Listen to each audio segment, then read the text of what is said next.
Great. Can everyone see that? Wait.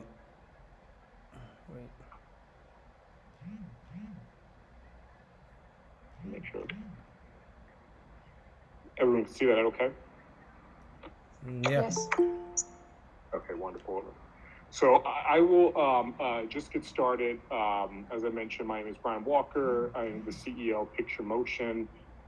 Picture Motion, at Picture Motion, we are just turned 10, and we lead social impact campaigns for film, television, and other storytelling partners and clients. Our work is really focused on engaging and developing really amazing audience engagement strategies with a focus on galvanizing audiences for social change. Just kind of go in a little bit. I first and foremost, I think all of my work and all impact generally is really a product of your personal story and your personal journey. And so anytime I have these conversations, I think it's important to reflect on, what my journey was, how I got here, how I got into my particular role, and really why I do this work. For over 15 years, I've been engaged in work at the intersection of filmmaking, of digital storytelling, of community development, of youth development, and of social justice and social impact. I've held a variety of roles across that spectrum and across that journey, really in both producing content, working kind of in talent agency spaces. In the kind of upper left, as you can kind of see, there's an organization called the Creative Mind Group that I helped to co-develop and co-found back in 2004 when I was in college, where we took students to the Cannes Film Festival. Particularly, we started off with Black and Brown students from historically Black colleges and universities, HBCUs. I attended Howard myself, and we would take them to the Cannes Film Festival and really immerse them in a wide range of experiences, including internships and a film competition and kind of an assortment of other things. To just below that is a kind of a snapshot of a web series that I co-executive produced and kind of developed with my partner, Andrea Lewis. She was in Degrassi and was a longtime actress. She still is an incredible actress herself. And we worked with Issa Rae and Tatiana Lee and other Black actresses particularly. And the goal was kind of a unique mockumentary about the experiences that Black women face in Hollywood. And that was just before Oscar So White, which then helped to, I think, advance the series and create a really unique platform, which I helped to then amplify after starting in my role at Color of Change, which you can kind of see in the upper right. In the middle, I helped to start a film foundation or nonprofit and kind of community foundation with 49ers, NFL professional player Eric Reed, where he was really interested in using his platform. He was actually the first person to kneel with Colin Kaepernick, and I helped him to develop a foundation where he would actually support his local community in Baton Rouge, where he was from, and the local youth there. In addition, I worked at Participant Media, where I helped to lead a variety of social impact campaigns. One was He Named Me Malala, which was really a film about the challenges that girls and women face across the globe in gaining education and gaining their independence. And so that was a really incredible opportunity. And then I also worked at the Walt Disney Company, where I worked with the Chief Diversity Officer and led marketing strategy for multicultural communities across the family of brands, and really helped many of the leaders across Disney really understand communities of color better, be able to engage communities of color in a deeper way, and because of that, really had the opportunity to influence a variety of projects One was Soul, where I actually had an opportunity to be included in the credits. And another was was Wreck-It Ralph 2, where it featured kind of a unique kind of stylization of princesses, where we had to ensure that they were authentically represented, including Princess Tiana, Mulan, Pocahontas, and other princesses of color. And so that was a really unique opportunity to kind of bring all these things together. But it was really the combination of these experiences that kind of led me into my role at Picture Motion. So at Picture Motion, we are an organization, as I mentioned, where we work with clients of across the storytelling spectrum. Many of those clients are major talent agencies or production companies and distributors. We work with the best storytellers, and the goal is to drive awareness, engagement, and sustainable action overall. That we build movements around stories, and that's really our mission. We believe that stories and experiences have the unique power to catalyze powerful social good, and we do everything in our power to unlock our potential of our partners and the content that they develop and want to distribute. Here is my current team. As you can see, we're extremely representative, very diverse team. We're diverse both in our generation. We have some younger staffers who really bring a unique perspective. We have staffers who have worked in NGOs and social impact, as well as advertising and digital media, and with local nonprofits around faith and women and gender rights, LGBTQ issues. We're also extremely geographically diverse. So I am the only one in Los Angeles. The rest of my team is all across the country. I have a colleague in Hawaii. I have a colleague in Minneapolis, in Houston, in upstate New York, 2 in New Jersey, 1 in Manhattan in New York. We have someone else in Boston and another person in Indianapolis. And then we have partners really across the country that we work with as well here in the United States. And then even one now who is in Mexico City. And we're starting to develop a much more global presence as well. So we're developing kind of partnerships and unique kind of collaborative agents in other parts of the globe. So, we can't do this work on our own. We really look at having really strategic partnerships, which is a part of all of our work. But in order to do that, we also have established an incredible advisory board. We have leaders who represent different major organizations that are working on a variety of issues, from women in politics to disaster relief to formerly incarcerated communities to human rights issues and gun violence prevention and the intersection of faith and climate. And even racial justice issues. And so really we ensure that we work with these advisory board members pretty consistently to share our work, to engage them on how we should be approaching different communities, and really how can we stay abreast to issues that are happening and constantly evolving throughout every day.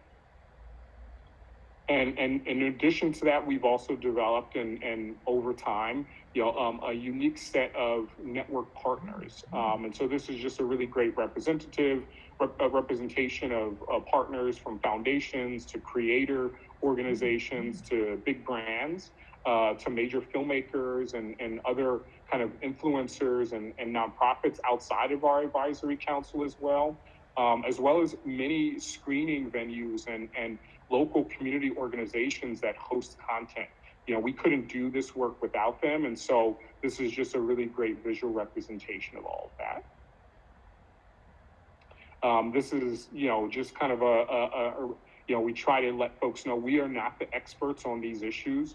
Our goal though is to be the experts on the experts. And so this is just to kind of give you a snapshot of the type of issues we cover. And as I said, the type of partners that we have in each of these different arenas.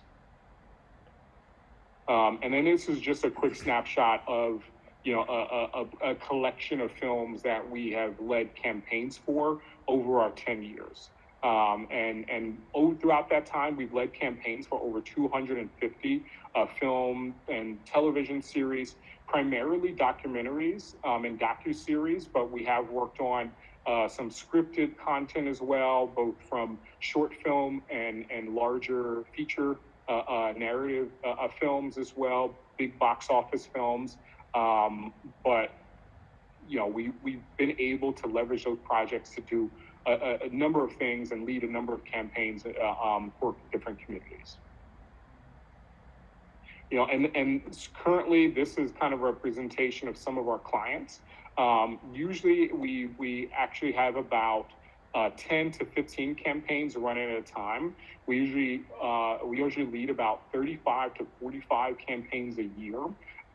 This year particularly, we have a unique partnership with Warner Media and their documentary department, where we have 11 titles that they automatically working with us on throughout the year. Almost every month we have a different title that we're releasing with them, that we're helping them to expand kind of their community and social impact work.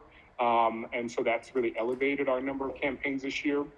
But as I said, we work with a number of other partners, from Participant Media to Spring Hill Company, LeBron James's organization, HBO under the Warner Media, Harpo Studios, Oprah Winfrey's organization, Apple TV Plus. We have 2 projects coming, being released in the next few months with them, and other even small and large organizations that we'll be working with throughout the year.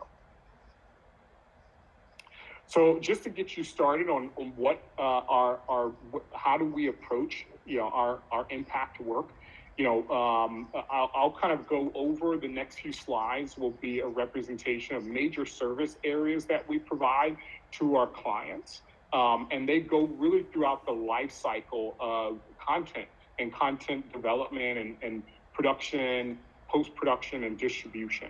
So at the early stage of developing a piece of content, we worked with producers or directors or a production company to provide what was considered impact producing. So really helping them initially to develop kind of a list of partner organizations, of charities and stakeholders who are impacted by the issue that they're developing content around, and who might be partners to really help them ensure that that content is authentic and that it represents, the current state of that issue in local communities. We try to start doing that initial outreach and be really a conduit and a bridge between the content creator and those organizations and communities.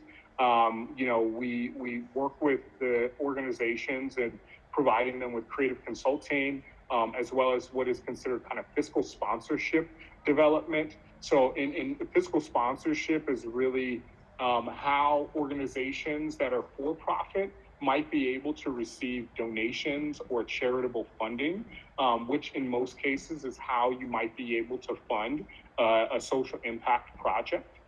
So in addition, obviously, to their for-profit goals, so distributing and making, revenue off of, the attendance of people or ticket sales through a theatrical release, our goal is to help them also, be to secure funding that will enable them to, host free screenings in communities, or to engage local nonprofit partners and really to do other things, whether it's art installations or, creative content that might come out of the larger piece of content they develop.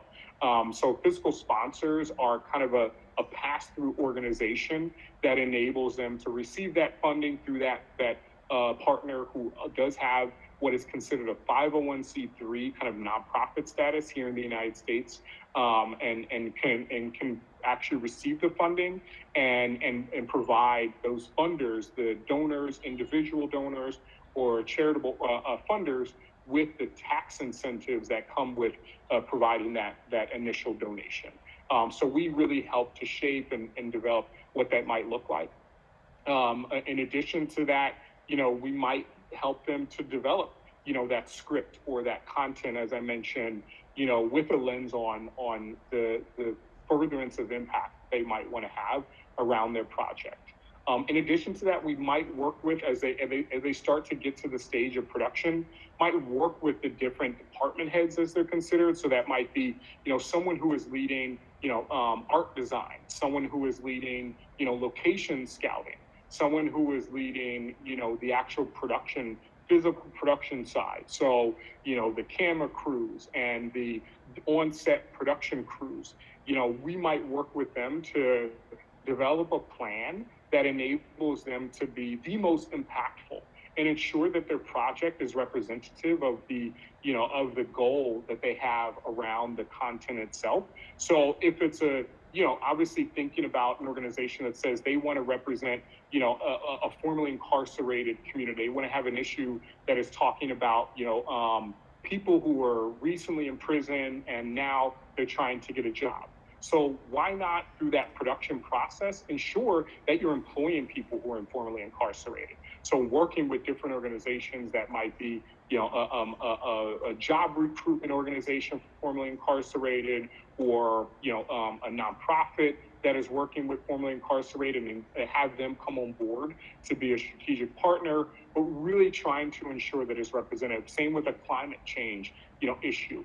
If you're a filmmaker and you want to do either a narrative film, a scripted film, or a documentary about, a climate issue, you want to ensure that your production itself has the lowest climate impact possible. So we can work with different, experts and consultants in that space to ensure that, what you serve on set, what you have for, your production, actual cameras, the footprint that you have as far as even your travel of people, we try to, try to make sure it has the lowest footprint possible, because, that can be an issue that comes down the road, but it's also can be a story that you tell, your audience, your distributors, and other stakeholders as you kind of get closer to distribution, as well. We also provide pretty significant campaign strategy to our partners and clients. So it's usually around, I would say the pre-production and or post-production stages when we might start a campaign strategy phase. And so what that might look like is, looking at a piece of content, understanding when it might be released, understanding, what might be a distributor of that. Is it going to be Netflix? Is it going to be a CNN? Is it going to be BBC or some other globalized, distribution partner? What are the particular kind of social responsibility goals of that distributor? Then what also are the issue goals related to this project when we want to distribute it? So it's not just a matter of saying we want to reach the highest number of audience members, but do we want to use the film to galvanize people to register to vote, to share their stories about abortion and abortion access? Do we want to use the project to, get people, students, interested in applying to become teachers? So really starting to identify those goals and what is it going to take to really reach those goals overall. So whether they be, screenings in communities, whether they be education materials, whether they be, really unique digital content that is ancillary to a project, and really thinking about the distribution of that. So a lot of times during this period, what we're doing is we're putting together what is considered brain trusts, or an advisory council. And so that's a group of, representative influencers and subject matter experts and issue area experts who can really provide us with really great insight on the issue and really how best to connect that project with those issue-related communities. So a great example is, we work with Planned Parenthood, as I said, as an advisory council member. Their focus is on reproductive health and reproductive rights of women and folks who can birth here in the United States and even, in some extent globally. So we might work with them when we're at this campaign strategy to say, hey, we know that abortion access just was limited significantly here in the United States. There it also is a great number of barriers to abortion access state by state. So we need to understand state by state what are the particular issues. Who are the organizations that are working on each side of those issues? What are the things that might support the particular people who are helping communities to gain access to that to abortion. We need to know that based on the timeline of the distribution of a project. So if the film is about to release in, an HBO project that we worked on was releasing in May, we knew that during that same exact time that, they were going to be making a decision at the Supreme Court. So what are the things that we need to develop to support all of the local activism that might be happening around this particular issue? So this campaign strategy phase will really give us that in-depth and really targeted information that we can then help to shape a larger, really detailed campaign strategy around. And then the goal is really to deliver a really detailed, document, a strategy, a deliverable to our filmmaker, to our client, that enables them to either leverage it without us, or that we can then, start to execute with different partners and different stakeholders, and really be the overall producers of that particular campaign.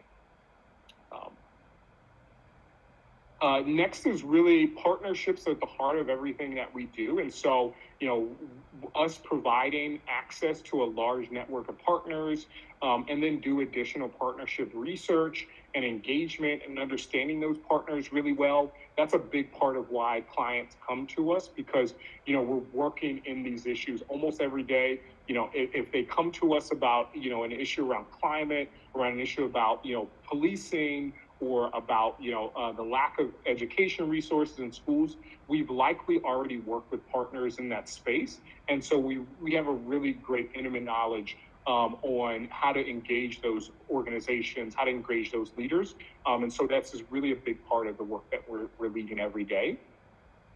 So we might use those partnership relationships to say, hey, how are we having screenings with those partners, and then having leaders from those partners to engage in post-screening conversations.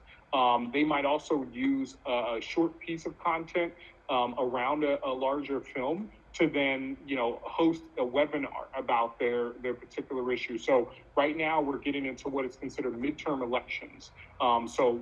National different elections across the country that are happening, that will happen until November.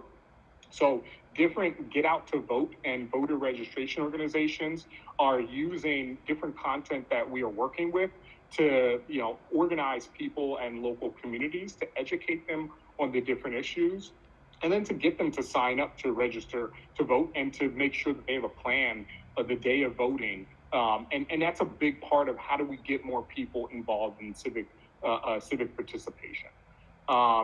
We might also work with our partners to develop resources, or study guides, or different materials that might be really helpful around a particular issue.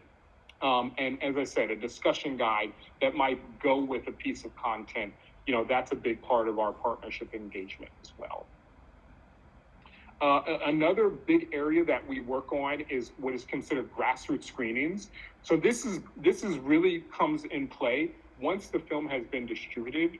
If it's a major distributor that has done it, so like a Netflix, as I mentioned, or the Warner Media type of situation, or even when a filmmaker does not necessarily have distribution, they might come to us and say, hey, we want to reach localized communities.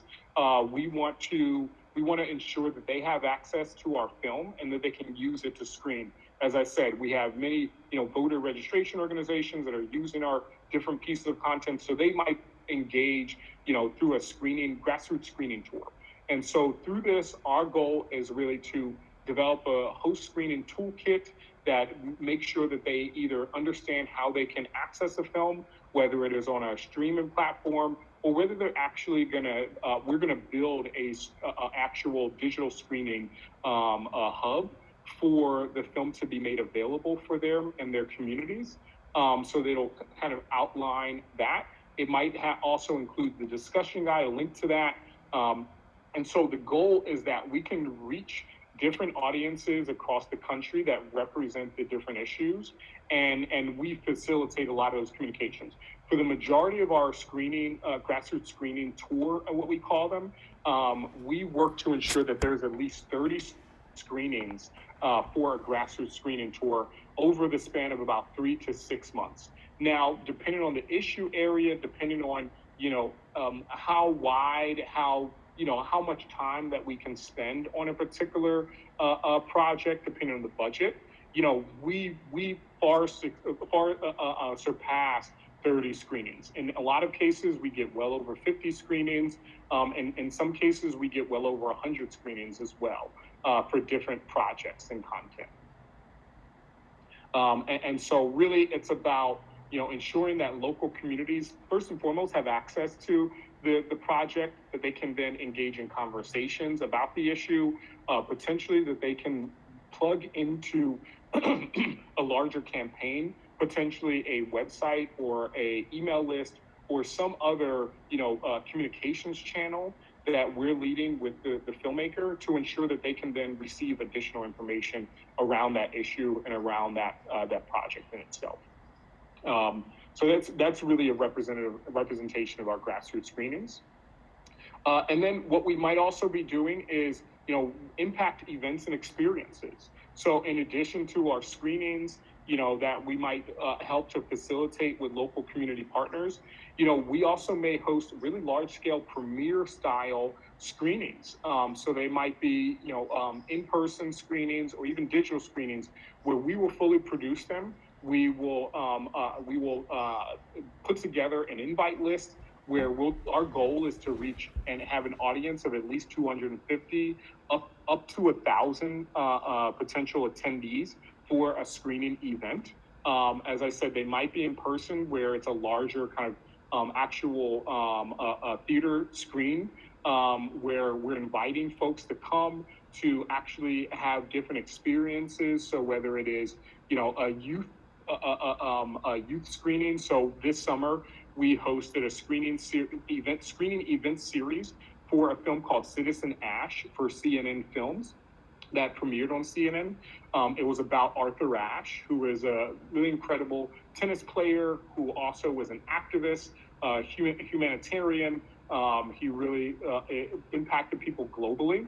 So we hosted 5 different screening events in 5 cities throughout the summer, where we hosted both a screening, and for 2 of those screening events, we had a tennis clinic for local inner city youth between the ages of 10 and 15 who could come out and learn about tennis, learn about Arthur Ashe's legacy, and how they could leverage really an experience in tennis to further advance his work in human rights and activism overall.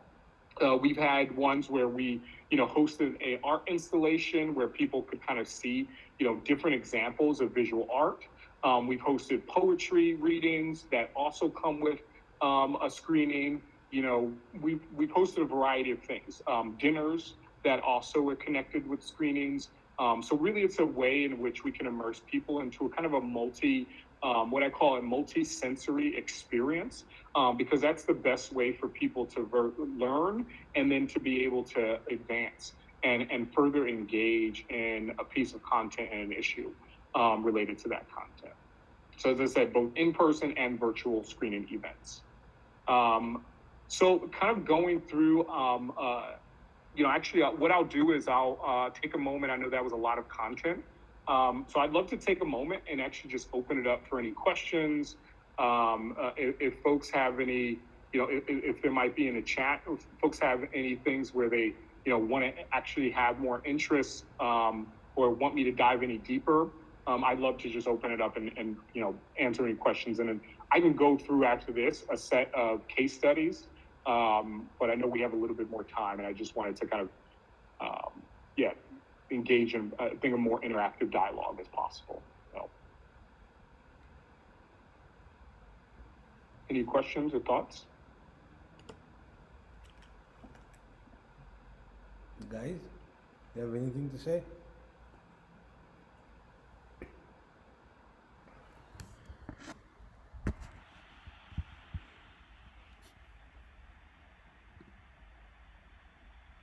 Okay. Okay, I'll just ask. Maybe you would dive in it later on, but so in terms of youngsters, in terms of like short films, um, how do you how do you like assume or see where to start basically in terms of having a social campaign to get you know a higher level of exposure or so or something like that. Yeah, no, I mean, we're working with short films even now. I think short films are actually, in my personal opinion, the best type of project that enables social impact, particularly. But also, we use social impact as a great way to be like a distribution platform for for those projects, because a lot of times there's no traditional or mainstream distribution platform for short films. Unless you just release it on YouTube and just hoping for people to see it. Our impact campaigns, really create that audience and audience engagement overall. So, what I see for short films is they offer the opportunity to both share them with community partners, so nonprofits, with influencers, with social justice leaders, particularly around an issue that you might want to cover, and to leverage that to then get the widest exposure possible for your project. And also, what you can do is, develop what I see as like a guide to the issue that is covered in your short film. So right now we're working with a short film that is specifically about, as I mentioned, reproductive rights. So specifically about, reproductive choice and reproductive health, particularly for women. And so we've developed like a 6-page guide on the issue that goes with the short film. And we developed a communication strategy where we do outreach to, over 100 community partners and say, hey, this is an incredible film that has been developed, and we think it would really reach your audience well. You can use this guide that they can leverage after they watch the project to then, share it on social, to be a bigger partner on social. And so those are really great ways that we can, create an alternative distribution for a short film. It also, because short films also are lower budgets, they also are really great opportunities for getting funding to produce the short film around a particular issue from a nonprofit. So, as many of you are trying to develop your first project, it might be good to say, hey, what is an issue that, you really care about personally, but that can reach a large kind of community audience as well. You can develop the script and kind of an initial presentation, like a PowerPoint presentation or like a Google presentation about the project itself, and then try and pitch it to nonprofits and foundations and other organizations who really want to make sure that more people know about that particular issue.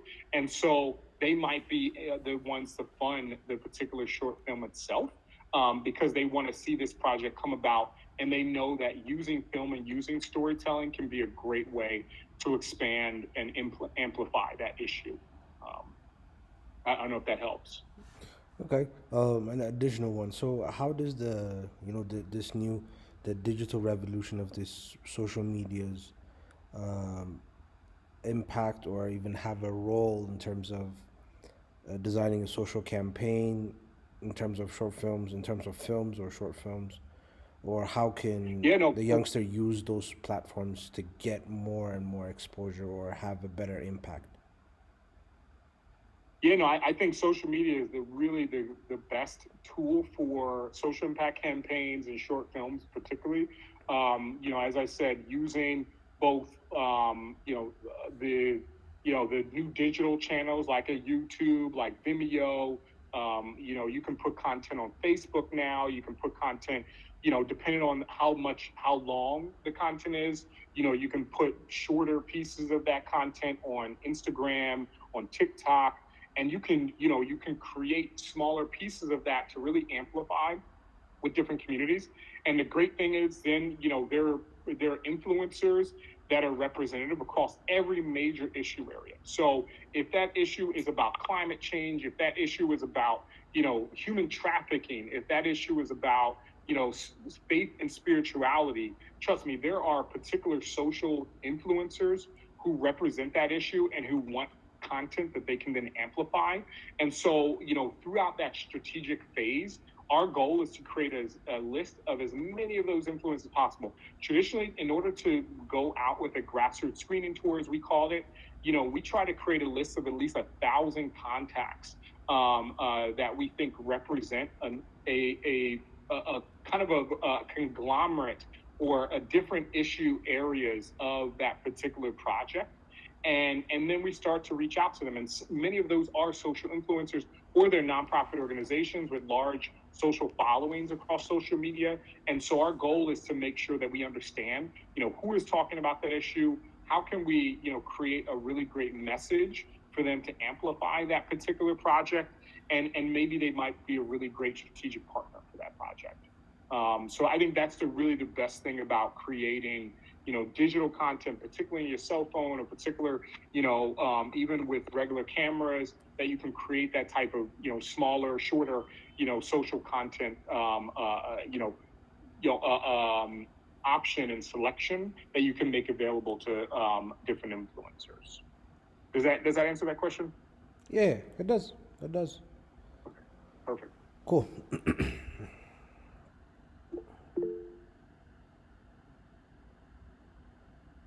I'm just going to answer this question. Is there any recommendations that helps documentary movies engage more audience and in terms of distribution strategy?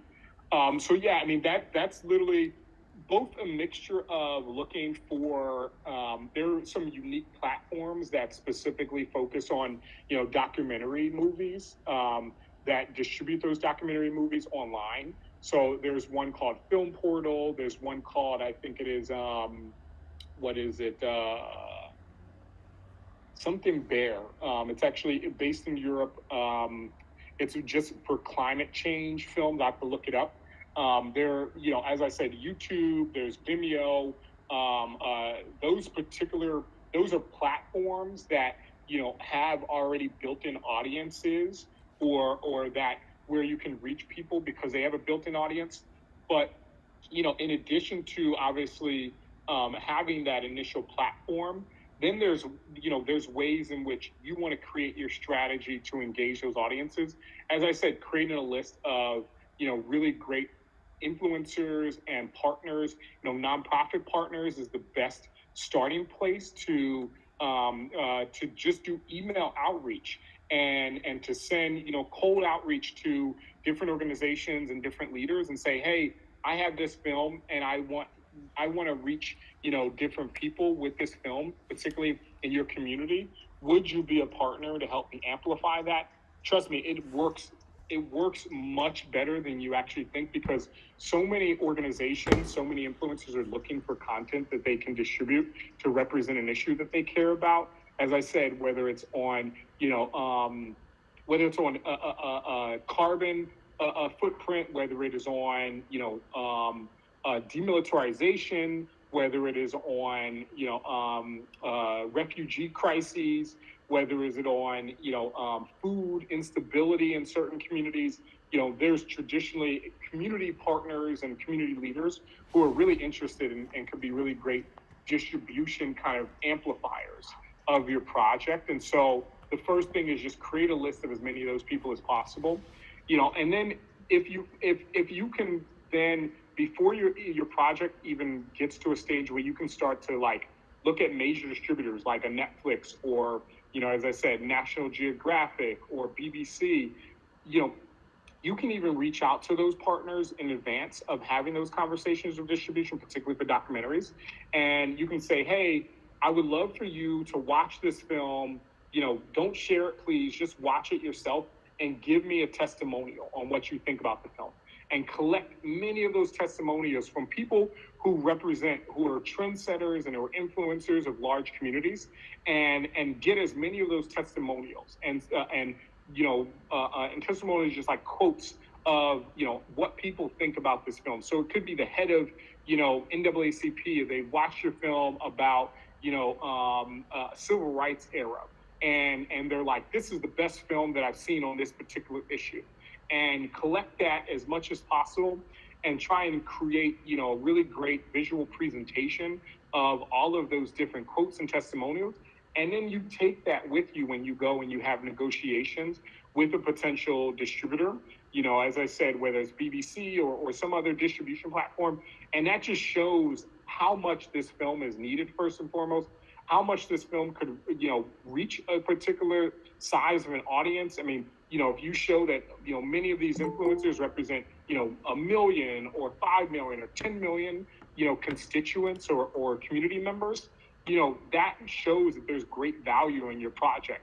And it gives the distributor a greater reason to want to acquire your project for, their platform, particularly. Hopefully that answers your question. Okay, great. Any other quick questions? And I'm just gonna plug up quickly.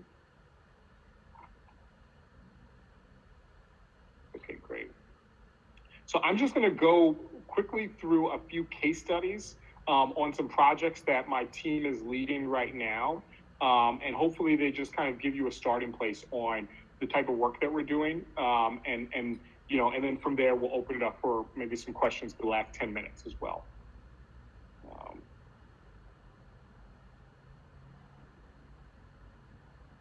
So just going through here, we have a couple major projects that we're leading right now.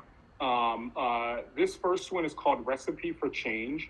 It was a YouTube original series that was actually produced by Spring Hill Productions. It's LeBron James's company.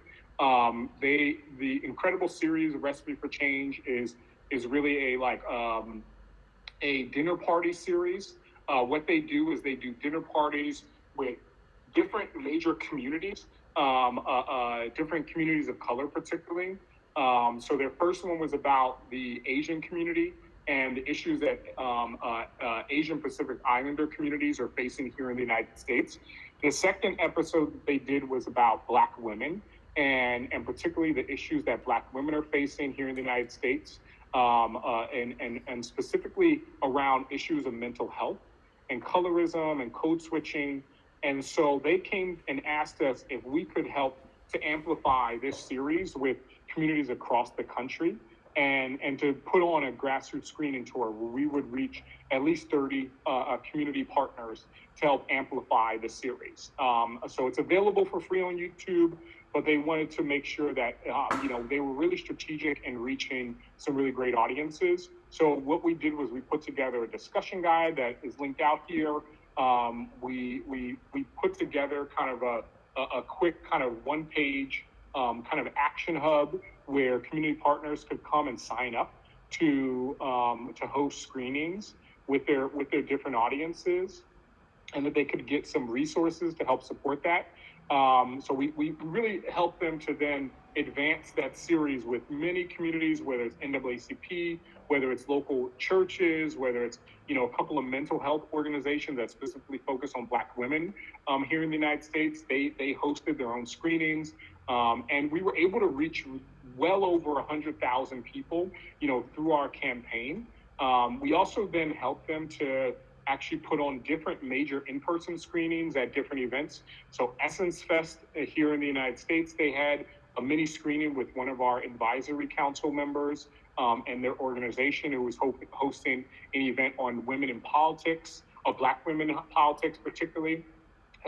Actually, this past weekend, there was a screening at the Women's Convention in Houston, Texas. The Women's Convention is really it was a massive summit of nonprofit organizations, of grassroots organizations who were hosting workshops and seminars and screenings and different events to really organize all of these organizations around issues that women are facing here in the United States.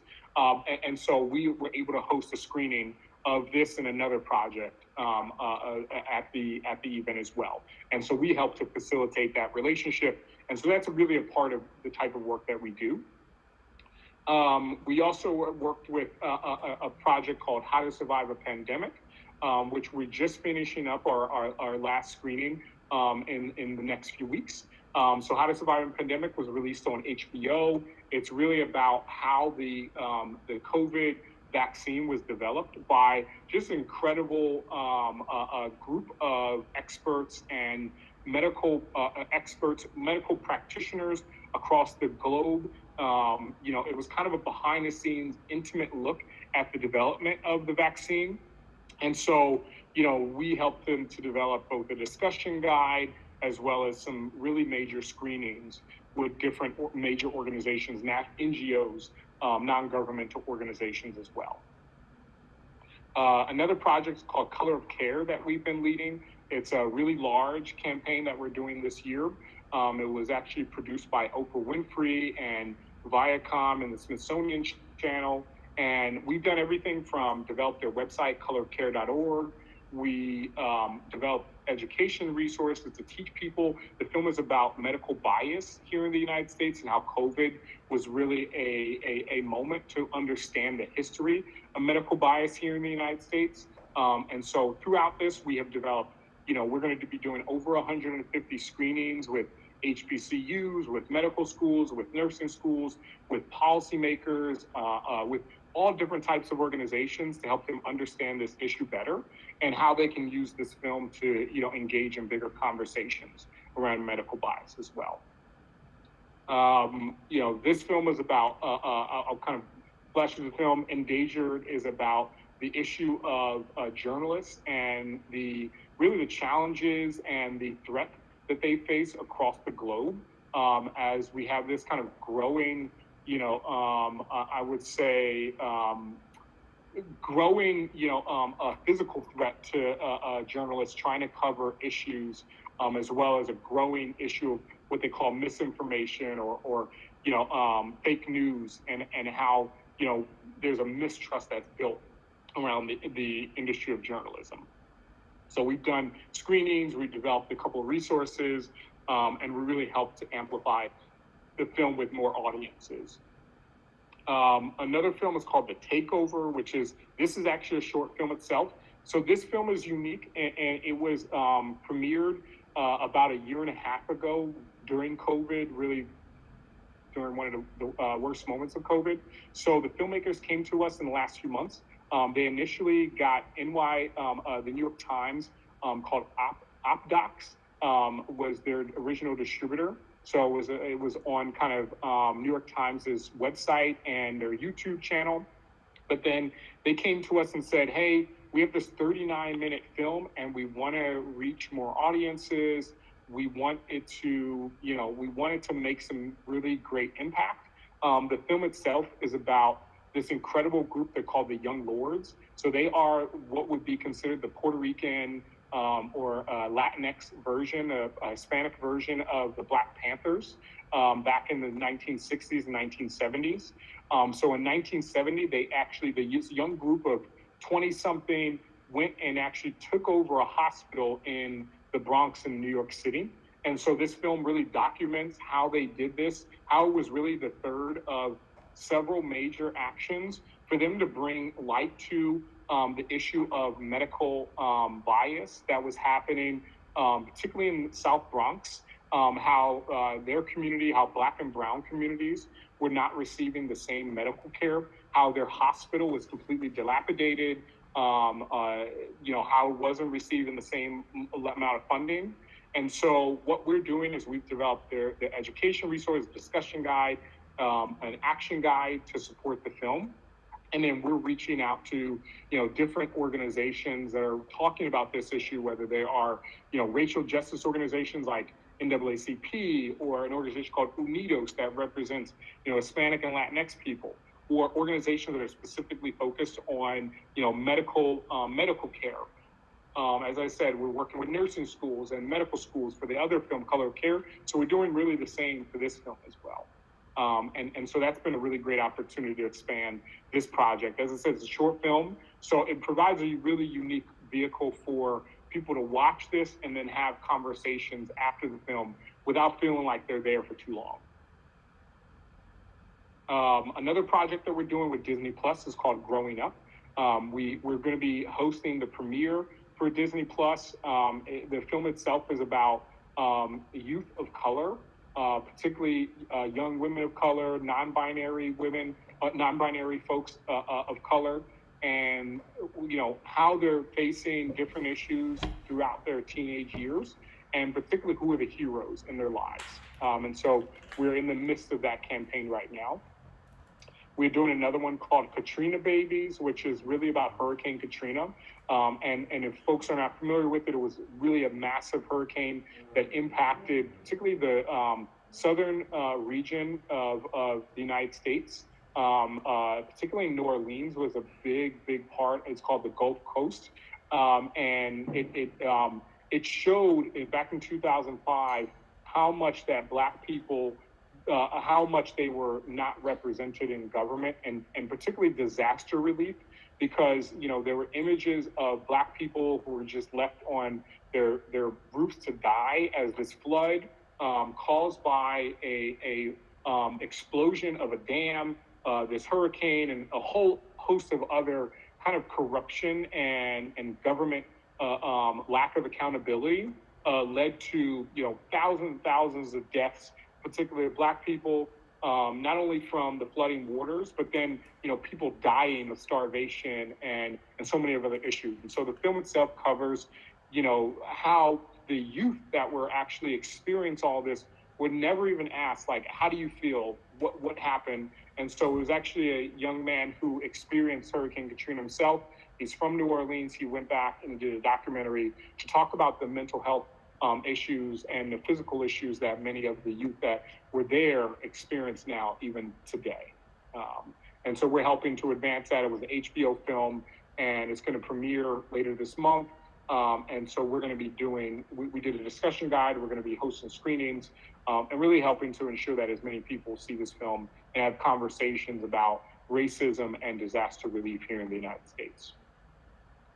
The film, The Territory, is actually a Nat Geo film about the climate crises, and particularly the Amazonian rainforest and local fights between Amazonians, kind of a modern people of the Amazonians, fighting against deforestation in the Amazon rainforest, and particularly fighting really racist, really capitalistic groups that are coming in different parts of the Amazon rainforest, committing serious atrocities, from murders to arson to all these other things happening. And so it's a really great story about this group and they're protecting their particular parts of the rainforest as well.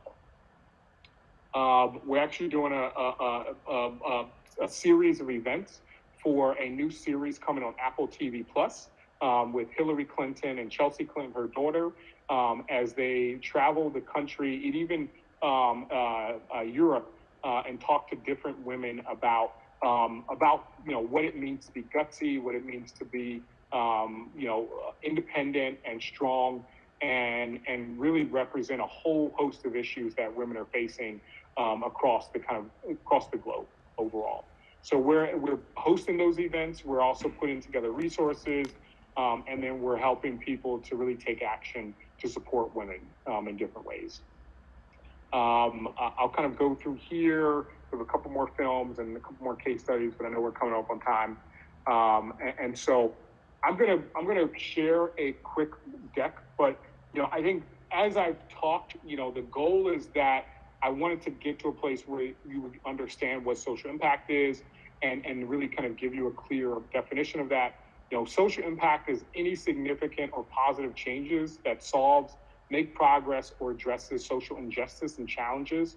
This could be the positive change one creates to address a pressing social issue, a local or global effort to tackle issues like climate change, racial inequity, hunger, poverty, homelessness, etc.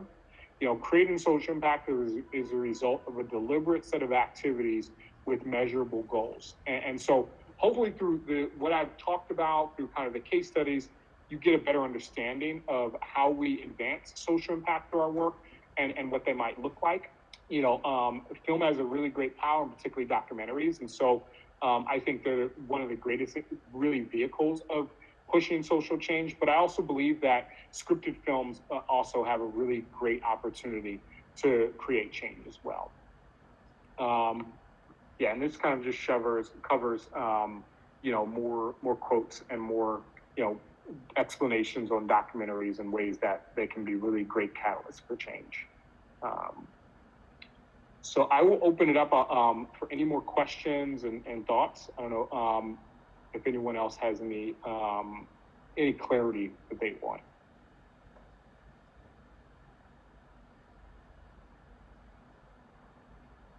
And I can answer additional questions. I know everyone is focused on, working on their projects right now.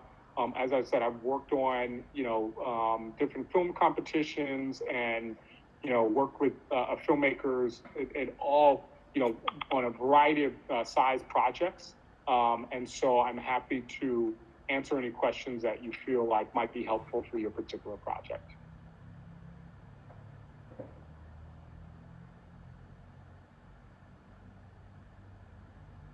Okay, great. So I just got a question, what makes the story sellable? Related to that, what is your recommendation to develop a successful transmedia project? Most of the time our stories become limiting to address a lot of marketing strategies, and especially we need to make it more serious. So the staff has become off limit to most audiences. Let me see. So, as I said, I think, I think using digital platforms, using social media is really such an incredible, what I consider equalizer of filmmaking and storytelling. 30 years ago, regular people couldn't just pick up a camera and produce a film and be able to kind of distribute it online the way that we have it now. And so now you have the ability to kind of develop a concept for a project, whether it is about, as I said, two sisters and the challenges they face, with their family, any issue possible. You have the ability to say, okay, I can create a script, or I can, do a film, start to capture them on my camera. If it's a documentary, I can use resources or tools to develop what I call a deck or a presentation on PowerPoint. I can develop a website about that project where I talk about the description of the project, where I talk about, who are the people who helped me to create that project, where I ask people to donate to that project. I can then, because of that website or, any other thing, I can develop, a different page on all the social media platforms to help elevate that project. So I can develop a Facebook page. I can develop a WhatsApp, account. I can develop a TikTok account. I can develop all of these different, platforms and channels where I can, really have a branded project-based communication channel for my audience. And then I can, do as much as I can to reach audience members based on that issue.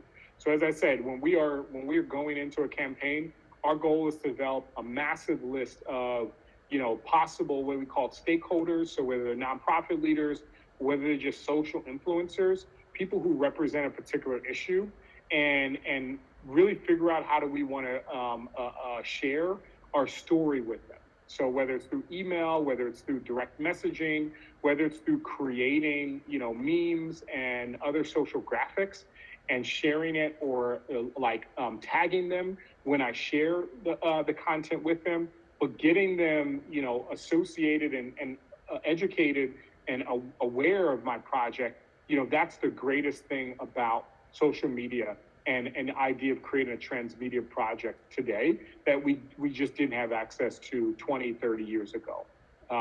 So I think that is really, a way in which you can leverage social media for marketing and for promotions. As I said, we'd also do events. So a lot of times we'll kind of, we'll do in-person, local events, or we'll do events online. So using like a platform, like I said, Facebook or Twitter or any of these platforms, like hosting a Twitter chat about a certain issue, hosting a TikTok series about a particular issue. So that's what is the great thing about social and about all these transmedia platforms that really open up the possibility of reaching new audiences in ways that we just couldn't do. And you can also monetize that. Nowadays you have the ability to ask people, hey, will you pay $1 through one of your transactional platforms like PayPal or like any other a financial transaction digital platform. You can ask people for donations. You can use a platform like Indiegogo or they had I would say even Facebook or any of these platforms now have their own platform where you can send money. You can ask people, send it to this account, and then you might receive additional content. So I think these are the ways that you can really leverage digital and transmedia as a whole to both reach audiences as well as to kind of gain partners for your content. Does that help? It helps. Perfect. Any other questions? I know we just have a little bit more time, but.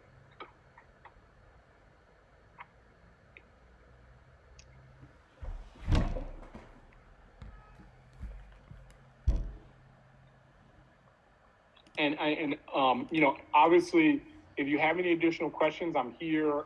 You can email me as well.